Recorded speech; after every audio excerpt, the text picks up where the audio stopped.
The Lord be with you. And with your spirit.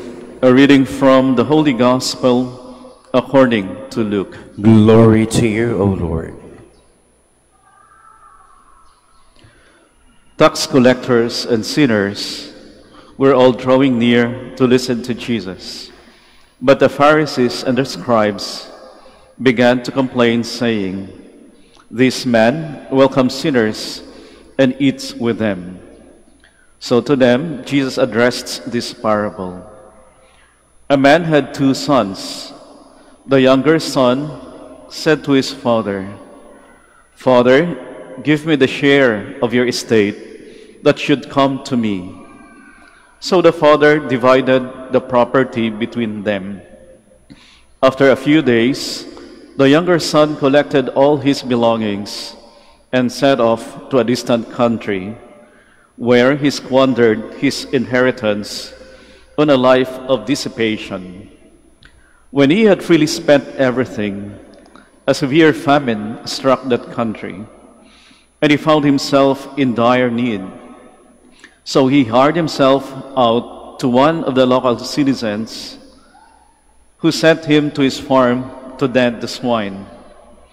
And he longed to eat his fill on the pods in which the swine fed, but nobody gave him any.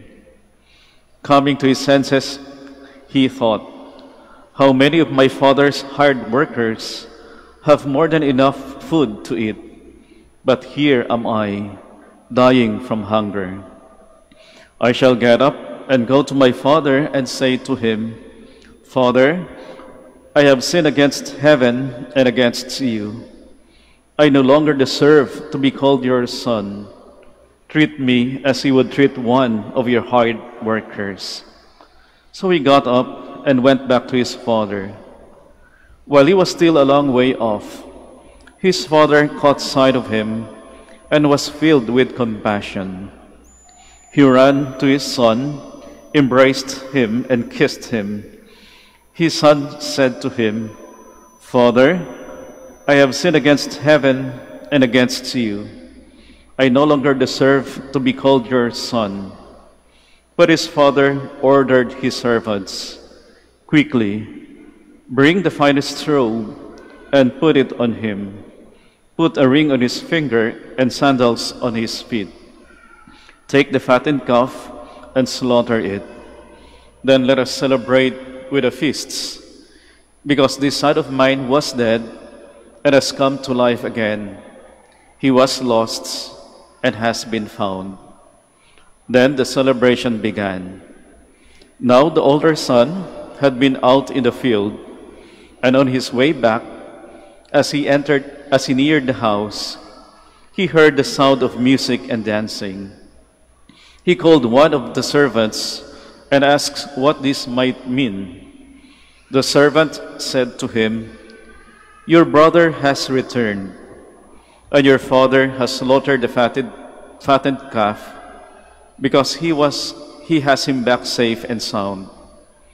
He became angry, and when he refused to enter the house, his father came out and pleaded with him. He said to his father in reply, 'Look, all these years I served you, and not once did I disobey your orders. Yet you never gave me even a young goat to feast on with my friends. But when your son returns, who swallowed up your property with prostitutes, for him you slaughter the fattened calf.' He said to him, 'My son, you are here with me always. Everything I have is yours.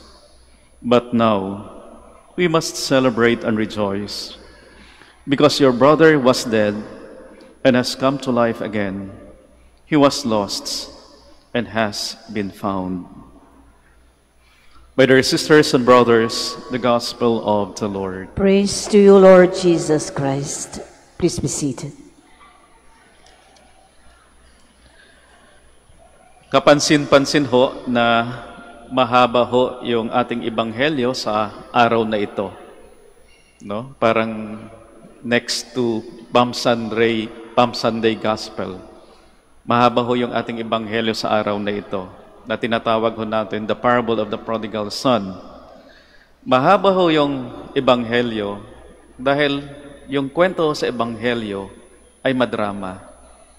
At madrama ho yung kwento sa ebanghelyo, yung kwento ho ng ating Panginoon, dahil yung kwento ho ay tungkol sa isang pamilya. Tungkol ho sa mag-ama. Ganun ho talaga, ano? Kapag drama ng pamilya, mahabang kwento. Lalong-lalo na ho, narinig natin yung sa ating ebanghelyo na ito ay kwento ng pagkakamali ng isang anak, yung bunso ho. Na marahil matawag ho natin yung bunsong yon ay young, dumb, and broke. At big time ho yung pagkakamali ng bunsong yon. Sinaktan ho niya yung kanilang ama, kinuha yung mana, kahit buhay pa yung kanilang ama, na para ho bang sinasabi niya sa kanyang ama, Daddy, Papa, mamatay ka na. You are so dead to me. Akin na ang mana ko, akin na ang pera mo. Kaya big time ho yung pagkakamali ng bunso. At dahil big time, pinanindigan niya na lang ho yung kanyang pagkakamali. Nahiya din naman ho siguro yung bunso. Kaya nga ho, kahit naghirap po siya, naabot yung tinatawag na rock bottom. Walang-wala, ni walang makain. Di ho siya kaagad umuwi sa kanila. Di ho kaagad lumapit sa ama. Nagtiis, naghirap, dahil hindi ho mapatawad ang sarili sa pagkakamaling nagawa. Madrama yung bunso, yung buhay ng bunso. At dagdag pa ho sa haba ng kwento ay yung pagtatampo ng nakakatandang anak. Na siguro yung nakakatandang anak ay mabait naman, maasahan, responsable, at wala na hong pinagkakabalan sa buhay, kundi tulungan, alagaan, asikasuhin yung kanilang ama. Pero yung nakakatandang kapatid ay feeling second best. Feeling hindi ho siya paborito ng ama. Kaya nung nagkaroon ho siya ng moment sa kanilang ama, ay sinabi ho niya yung kanyang saloobin. No? At nagtiis din, naghirap yung nakakatandang kapatid dahil di mapatawad ho o di maintindihan yung kanilang ama at yung kanyang kapatid. At higit sa lahat ho, napahaba yung kwento sa ebanghelyo dahil na rin ho sa ama na buong kabutihan at pagmamahal na hinayaan na umalis yung kanyang bunsong anak at matagal na naghintay sa pagbabalik ng anak na walang-wala. Napahaba yung kwento sa ebanghelyo dahil sa kabutihan ng ama. Dahil sa kabutihan ng ama. Pero, yung ama din ho mismo ang nagbigay ho ng katapusan sa kwento. Ang nagbigay ho ng katapusan sa drama, nagbigay ng katapusan sa hirap ng kanyang mga anak. Buong awa at galak na tinanggap po niya yung kanyang anak, yung pagbabalik ng kanyang anak. Buong awa at galak na binalik ho niya yung dangal at kaligayahan sa nagkamaling anak. Dinamitan ho niya, binagyan ng singsing at sandalya para ipakita ho na hindi ho siya isang utusan. At nagkaroon pa ng handaan. At buong pasensya din ho na ipinaliwanag nung ama sa kanyang nakakatandang anak ang mga bagay-bagay. Madrama yung kwento sa ebanghelyo. Mahaba dahil madrama. At ang kwento ng ebanghelyo ay sumasalamin din minsan ng drama ho ng buhay natin. Madrama din ho ba minsan yung buhay natin?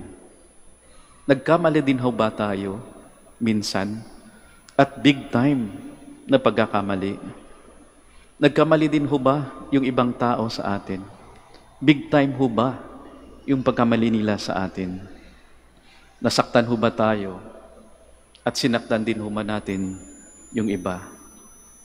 At hanggang ngayon ho ba ay tuloy pa rin yung kwento? Tuloy pa rin yung drama, ang pagtitiis, ang paghihirap ho natin. Kaya magandang itanong ho sa ating sarili, kailan din ho kaya natin bigyan ng katapusan ang kwento? Ang drama, ang hirap, ang pagtitiis, at ang pagtatampo ho natin. Hanggang kailan ho natin dadalhin ang pagkakamali? Sa halip ho na tayo magpatawad, sa halip ho na tayo magsimula at maging masaya din sa buhay. Natuto ho ba tayong magpatawad? Kaya magandang description ho o definition ng forgiveness ay yung decision na ihinto yung sakit o yung hirap na nararamdaman natin. Forgiveness is actually our decision to stop the hurt we feel. Kaya pag nasasaktan pa rin ho tayo hanggang ngayon, ay hindi pa rin ho tayo nakakapagpatawad. It's not forgiveness. Perhaps it is simply forgive less. Nagpatawad lang ho tayo, pero hindi buo. Minsan ganun ho tayo. Pero yung pagtunay na pagpapatawad, ito ay buo. Walang kondisyon. Ni minsan, walang rason. Pero isang desisyon na ayaw na nating masaktan pa. Minsan, may isang empleyado ho na lumapit sa akin. Kasama ko sa opisina, staff ko ho sa opisina. At sabi ho niya sa akin na matagal na ho siyang may tampo sa office mate niya, sa isa ko pang staff. At hindi ko nahalata na nagtatampuhan na pala yung dalawang staff ko sa opisina. At matagal, ilang taon na. At di ho niya mapatawad yung kanyang office mate dahil sa pagkakamali na nagawa sa kanya. Pero yung concern niya ay ganito. Kakaiba yung concern niya. Sabi niya sa akin, Father, humihingi ng tawad yung ka-office mate ko na nagkamali sa akin.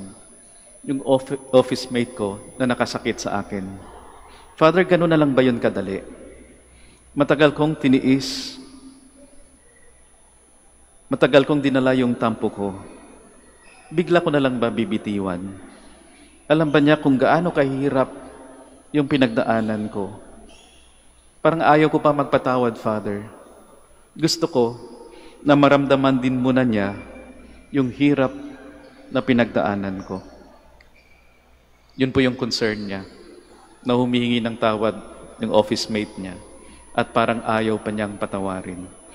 At sabi ko sa kanya, try mo lang. Baka maging okay ka kapag nakipagbati ka sa kanya. At mukhang sumunod naman ho yung staff ko na yon at naging okay naman sila. Kaya paminsan-minsan kinakamusta ko, kamusta ka na? Kamusta na kayo? Sabi niya sa akin, okay na ako, Father. Okay na kami. Natutong magpatawad. Binigyan ng katapusan yung drama sa buhay. Kaya alam niyo ho, isa sa mga inspiring ministry ko ho, dito sa Minor Basilica, ay yung pakikinig ho sa confession, the Sacrament of Reconciliation. Sa Sacrament of Reconciliation, madalas ho madrama. Bakit ho? Kasi mahaba ho, matagal yung paghihintay na pagbabalik ng penitent. Minsan sinasabi, grade 3 pa yung last confession. O 10 years ago pa yung last na confession. At ngayon tuwang-tuwa, naiiyak sa tuwa. Dahil muling nakipagbati sa ating Panginoon, sa Diyos. Umihingi ng kapatawaran at nagkakaroon ng kapatawaran sa sarili at sa mga taong nagkasakit sa Kanya. Madarama ho minsan ang buhay.